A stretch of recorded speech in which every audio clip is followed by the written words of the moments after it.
We warn you, we don't want any political message. We want a military message. And I gave them a very professional military message. Now, you know that the U.S. government, the White House, State Department, has been saying to Israel for the last 40 years that Israel must go back to the borders of June the 5th, 1967. It's not something that the present president made up. It's something that existed long before him. George W. Bush and his people, James Baker III, really detested Yitzhak Shamir, who, by the way, was my boss when I worked as a translator in the Prime Minister's office. The approach of the U.S. government was Israel must go back to the borders of June 5th, 67, and I explained in my lecture why that can never be.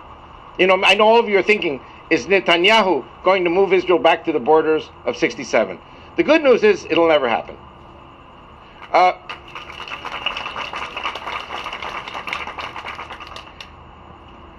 And I explained to them a little bit about geography. I didn't understand that these people were not Christians. I understood these people were money people. So I told them, you know, Jesus walked from Nazareth down to the Sea of Galilee, and he was with the fishermen at the Sea of Galilee, and then he walked down the Jordan River. He got baptized in Jericho, and then he walked up to Jerusalem to the temple, 5-hour walk. You know, I explained to them how small the country is. All of this is walking. And I say that if you're a commando coming across the Jordan River, you can jog to Jerusalem in 3 hours. If you're jogging. You can drive to Jerusalem in 20 minutes. Legal. And if you're flying in a jet attack aircraft from Amman Airport, you can bomb Jerusalem in 3 minutes, Tel Aviv in 3 minutes, and be back sipping Turkish coffee in 5 minutes in Amman Airport. Same with Damascus regarding Haifa and Tiberias. Israel is an extremely small country. I explained to them about UN resolutions 242 and 338 that Israel had to give land for peace, which it did. Israel gave Sinai in 1979, that's 91% of the land. Half the Golan in 1974, that was 2% of the land. Israel had given 93% of the land it was forced to take in wars of self-defense, and the remaining 7% was what we had to negotiate with them. And by the way, Israel gave more land since 1991. But I explained to them, UN resolutions 242 and 338 say that Israel must have new borders which are secure, recognized, and defensible. As an Israeli Defense Forces spokesperson, I was explaining to them, we must never give up the Jordan River, we must never give up half the Golan, and we must never give up Gaza. If we give up any of these 3 pieces of land, it's like the Dutch boy pulling his finger out of the dike. By the way, we gave up Gaza and we gambled for peace. Did we win the gamble or did we lose the gamble? By the way, one of the definitions of insanity is when you keep making the same mistakes over and over again, thinking this time it's going to work. Now, as it is today, we've given more land to the Jordanians, we've given more land to the Palestinians, and whatever we've given to them basically brings the attack closer, because they have the rockets and they have the armaments and they're ready at the time of their choosing to attack Israel. After I finished my message, we had dinner, and they said, Avi, we want to talk to you. You're a good speaker for Israel because you're an American-born Jew. You don't speak with a funny Israeli accent. We understand everything you're trying to say to us. We in Dallas don't like funny accents.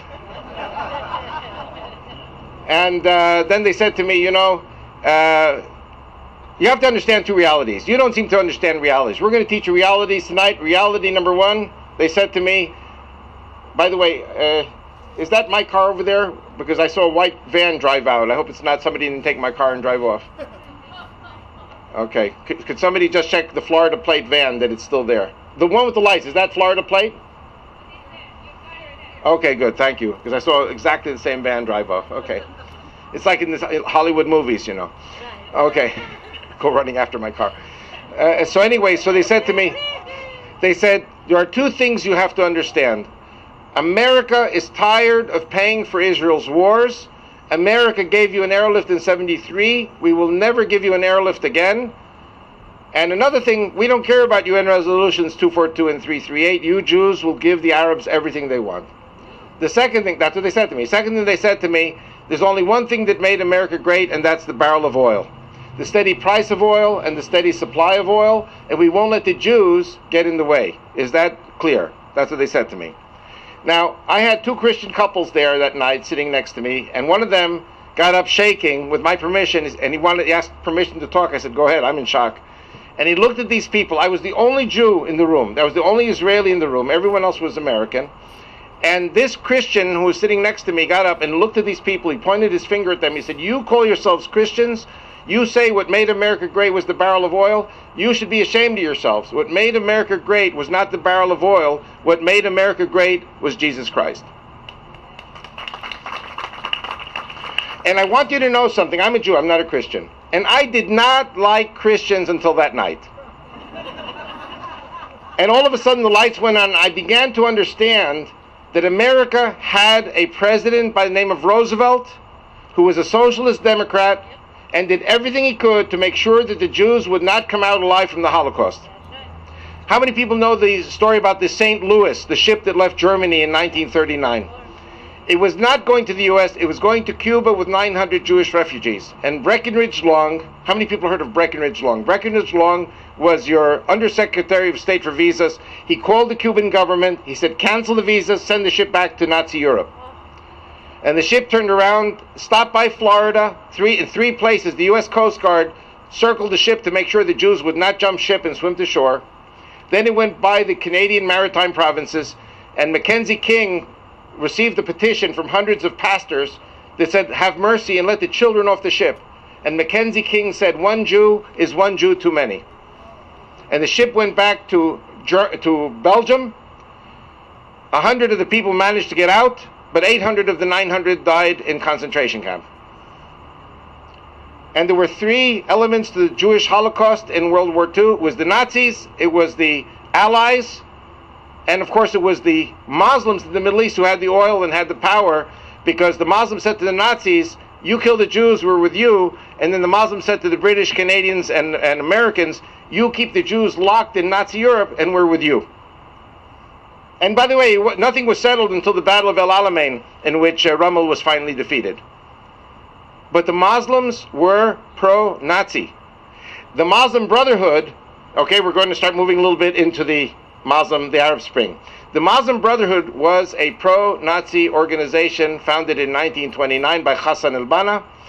In the 1930s and 40s, the British colonial occupation or government of Egypt banned the Muslim Brotherhood. Later, King Farouk banned it, Abdul Nasser banned it, and of course, Anwar Sadat made peace with Israel. He legalized the Muslim Brotherhood. What did they do to him? They killed him. And so, Mubarak, who is no friend of Israel, but Mubarak banned the Muslim Brotherhood for 30 years. Okay. Now, what I want to say is, again, there are two major threats to America. One is Islam as a system that sees America, all of America, as the great Christian Satan. Doesn't matter if you're Catholic or if you're Protestant or if you're Mormon or whatever Protestant or what. It doesn't matter if you're an atheist, apostate, or New Ager. You are a Judeo-Christian in the eyes of Islam. And unless you convert to Islam, you're the enemy. And America must be destroyed. Now, the second threat to America is a godless leadership that believes only in money and oil. And this spans the Republican and Democratic parties over the last 50, 60 years. This is not just about Jews or Christians. There is a group out there, and if you, again, forgive me, as a Jew, I'm quoting the New Testament, but it says either you serve the Lord or you serve Mammon.